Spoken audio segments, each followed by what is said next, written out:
Breaking news మావోయిస్టుల లొంగుబాటుపై కేంద్ర హోంమంత్రి అమిత్ షా ట్వీట్ చేశారు.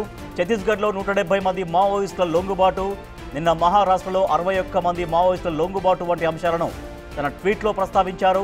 2 రోజుల్లో వామపక్ష తీవ్రవాదాన్ని విడిచిపెట్టిన వారి సంఖ్య 258 మందిగా పేర్కొన్నారు కేంద్ర మంత్రి అమిత్ షా.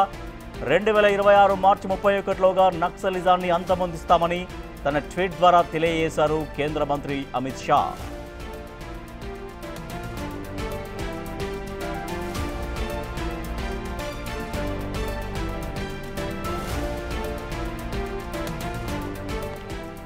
మావోయిస్టుల లొంగుబాటుపై కేంద్ర హోంమంత్రి అమిత్ షా ట్వీట్ చేశారు.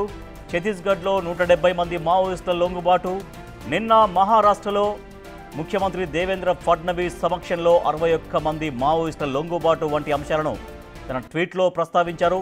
మావోయిస్టులు అగ్రనేతగా ఉన్న మల్లోజుల వేణుగోపాల్ నిన్న దాదాపు 60 మంది మావోయిస్టులతో ముఖ్యమంత్రి దేవేంద్ర ఫడ్నవీస్ సమక్షంలో నిన్న లొంగిపోయారు.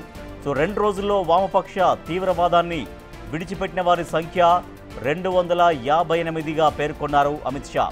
2026 మార్చి 31లోగా నక్సలిజాన్ని అంతమొందిస్తామని తన ట్వీట్ ద్వారా తెలియజేశారు కేంద్ర మంత్రి అమిత్ షా. ఇప్పటికే ఆపరేషన్ కగార్ను కేంద్ర ప్రభుత్వం కొనసాగిస్తుంది. ఆపరేషన్ కగార్ ద్వారా నక్సలిజాన్ని అణచివేస్తాం, నక్సలిస్టులు లొంగిపోవాలంటూ ఇప్పటికే మావోయిస్టులకు పిలుపునిచ్చి ఉన్నారు కేంద్ర మంత్రి అమిత్ షా. అనుకున్నట్టుగానే ఫలితాలు వస్తున్నాయని కూడా తన ట్వీట్లో వ్యక్తం చేశారు. 2026 మార్చి 31లోగా నక్సలిజాన్ని అంతమొందిస్తామని తన ట్వీట్ ద్వారా మరోసారి ఉద్ఘాటించారు కేంద్ర మంత్రి అమిత్ షా.